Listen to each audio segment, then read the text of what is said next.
नमस्कार, मैं हूं फरीद अली और आप देख रहे हैं हमारा खास शो दुनिया की खबर। सबसे पहले सुर्खियां।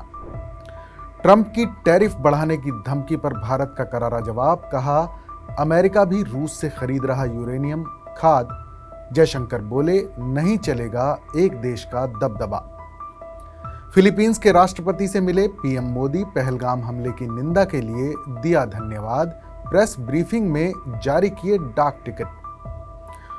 रूस के ऑयल डिपो पर यूक्रेन का ड्रोन अटैक, लगी आग। विस्फोट का वीडियो बनाने वाली 2 रशियन लड़कियों को हिरासत में लिया गया। यूक्रेनी सेना में महिलाओं की संख्या हुई दुगनी।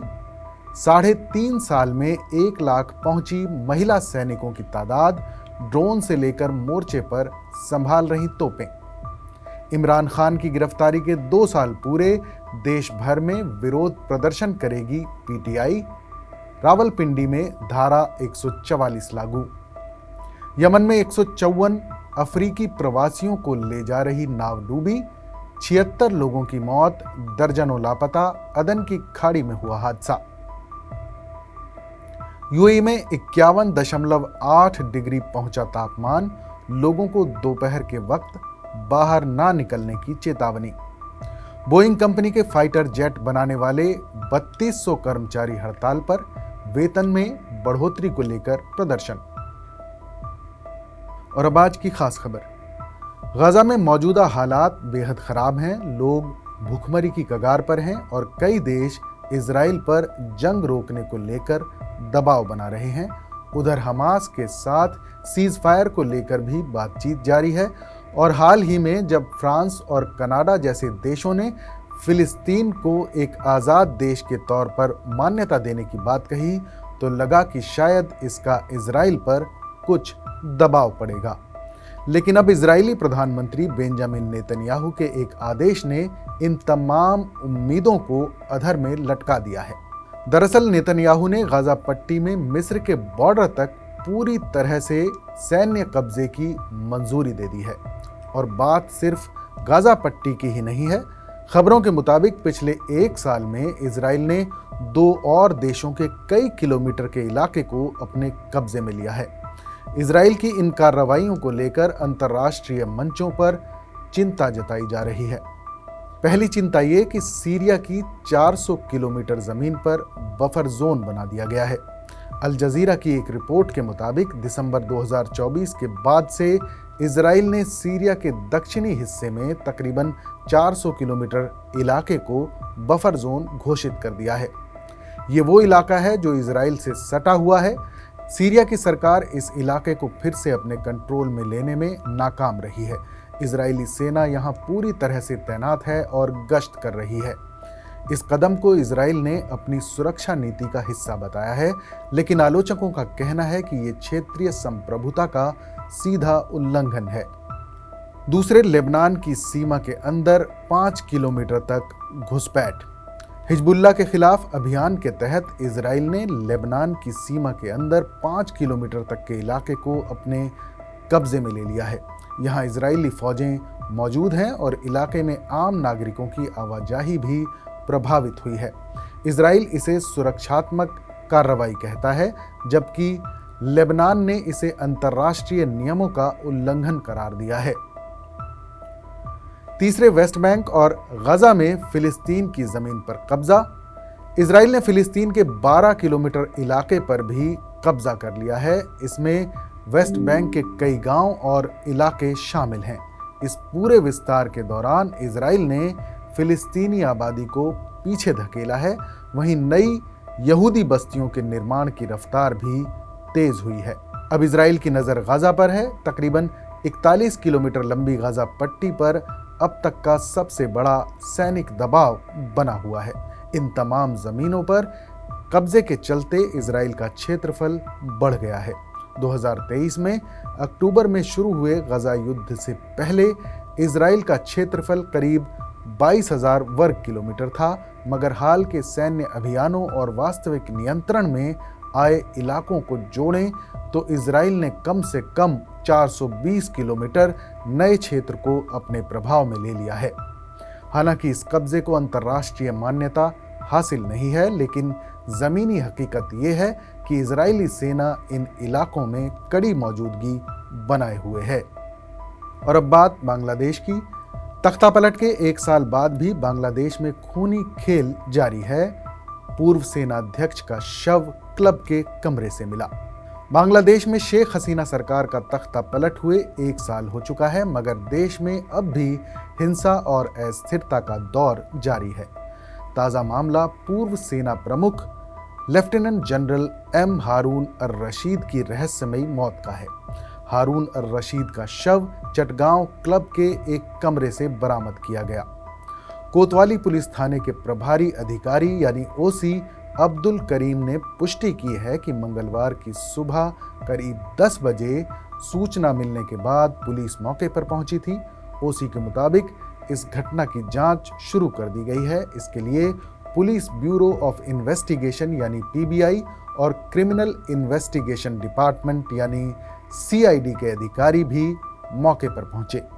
ढाका ट्रिब्यून की एक रिपोर्ट के मुताबिक 77 साल के पूर्व आर्मी चीफ कोर्ट की एक सुनवाई के लिए रविवार को ढाका से चटगांव पहुंचे थे। एक वरिष्ठ अधिकारी ने पूर्व आर्मी चीफ की मौत की पुष्टि की।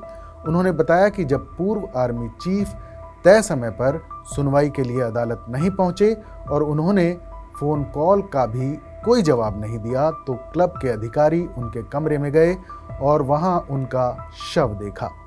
फिलहाल पूर्व आर्मी चीफ की मौत की वजहों का पता नहीं चल पाया है। पुलिस और उनके परिवार के लोगों को लगता है कि ब्रेन हैमरेज की वजह से उनकी मौत हुई है। द टेलीग्राफ की रिपोर्ट के मुताबिक हारून अर रशीद ने साल 2000 से लेकर 16 जून 2002 तक बांग्लादेश के आर्मी चीफ के तौर पर काम किया था। 1948 में जन्मे रशीद चटगांव के हथजारी इलाके के निवासी थे। मुक्ति संग्राम में उनके योगदान के लिए उन्हें वीरता पुरस्कार वीर प्रोतिक से सम्मानित किया गया था। उनके परिवार में पत्नी, एक बेटा, एक बेटी और कई रिश्तेदार हैं। खबरों के मुताबिक वो डेस्टिनी ग्रुप नाम की कंपनी से जुड़े घोटाले के मामले में अदालत में चल रहे केस की सुनवाई के लिए चटगांव आए थे। वो डेस्टिनी ग्रुप के चेयरमैन भी थे। उनके शव को कंबाइंड मिलिट्री हॉस्पिटल भेज दिया गया। और अब बात जापान के हिरोशिमा शहर में 80 साल पहले परमाणु बम से हुई तबाही की। 6 अगस्त 1945 वो तारीख जब अमेरिका ने दूसरे विश्व युद्ध के दौरान जापान के हिरोशिमा शहर पर दुनिया का पहला परमाणु बम गिराया था। इसके 3 दिन बाद जापान के दूसरे शहर नागासाकी पर अमेरिका ने दूसरा बम गिराया। ये दोनों ही शहर तबाह हो गए, पूरी तरह बर्बाद। हर तरफ मौत का मंजर था। हमले के कुछ ही देर में 1.5 लाख से ज्यादा लोगों की मौत हो गई थी। जो इस हमले में बचे वो अपंग हो गए। वक्त बीतता रहा, लेकिन इस हमले का असर कई दशकों तक बाकी रहा। ये कहानी शुरू होती है दूसरे विश्व युद्ध से। साल 1939 से 1945 तक चला दूसरा विश्व युद्ध जब एक निर्णायक मोड़ पर पहुंच रहा था। जापान के हमले लगातार जारी थे। ऐसे में अमेरिका ने वो खतरनाक कदम उठाया जिसका गुमान जापान ने सपने में भी नहीं किया होगा। 6 अगस्त 1945 की सुबह 8 बजे अमेरिका ने हिरोशिमा पर परमाणु हमला कर डाला। सिर्फ 1 मिनट के अंदर 80% शहर राख हो गया। इसके बाद एक लंबे दौर तक परमाणु विकिरण के चलते बीमारियों की वजह से लोग मरते रहे। लिटिल बॉय और फैट मैन वो 2 परमाणु बम जिन्होंने तबाही मचाई। पहले परमाणु बम का नाम लिटिल बॉय था, जिसे अमेरिका के बॉम्बर प्लेन एनोला गे की मदद से जापान के पश्चिमी शहर हिरोशिमा पर गिराया गया था। यह परमाणु बम 15,000 टन TNT के बराबर फोर्स के साथ जमीन से लगभग 600 मीटर की ऊंचाई पर फटा। इस हमले में लगभग 1,40,000 लोग मारे गए। इस हमले के सिर्फ 3 दिन बाद अमेरिका ने जापान के दक्षिणी शहर नागासाकी पर फैट मैन नाम का दूसरा बम गिराया, जिसमें 74,000 लोगों की मौत हुई, जबकि हजारों लोगों ने अगले कुछ हफ्तों, महीनों और सालों के बाद चोटों और बीमारियों के चलते दम तोड़ दिया। यही वो 2 हमले हैं जब दुनिया में जंग के बीच परमाणु बमों का इस्तेमाल किया गया। इस परमाणु हमले के बाद 30 किलोमीटर तक के इलाके में काली बारिश होती रही। कई दशकों तक वहां के लोग रेडियो एक्टिव विकिरण के शिकार होते रहे। इसे लेकर जापानी लोगों की अदालती लड़ाई 80 साल बाद भी जारी है। 4 साल पहले वहां के कोर्ट ने लोगों को मेडिकल सुविधाएं दिए जाने को लेकर एक फैसला सुनाया था। उन्हें रेडियो एक्टिव विकिरण से होने वाली 11 चिन्हित बीमारियों के इलाज की सुविधा दी जा रही है। परमाणु बम गिरते ही आ गया काल। रेड क्रॉस इंटरनेशनल कमेटी यानी ICRC के मुताबिक बम फटते ही हिरोशिमा में लोगों ने जो पहली चीज देखी वो आग का तेज गोला था। जहां धमाका हुआ उस इलाके का तापमान तकरीबन 7000 डिग्री सेल्सियस तक पहुंचने का अनुमान लगाया गया। इससे तकरीबन 3 किलोमीटर तक के दायरे में सब कुछ जलकर खाक हो गया। कोइची वाडा नागासाकी हमले के समय 18 साल के थे। उन्होंने बमबारी के बारे में कहा, मुझे याद है कि छोटे बच्चों के जले हुए शव काली चट्टानों की तरह हाइपोसेंटर एरिया यानी ग्राउंड जीरो पर जहां बम गिरा उसके आसपास पड़े हुए थे। ICRC के विशेषज्ञ कहते हैं कि जिन लोगों ने भी वो धमाका देखा, रोशनी की तेज चमक की वजह से उनमें अस्थायी या स्थायी अंधापन और उसके बाद मोतियाबिंद जैसी बीमारी के मामले सामने आए। विस्फोट से पैदा हुई गर्मी के बवंडर ने ऐसी आग भड़काई जिसने ज्यादातर लकड़ी वाले शहर के बड़े हिस्से को तबाह कर दिया। आग के तूफान ने हवा में मौजूद ऑक्सीजन को खत्म कर दिया, जिससे दम घुटने की वजह से ज्यादा मौतें हुईं।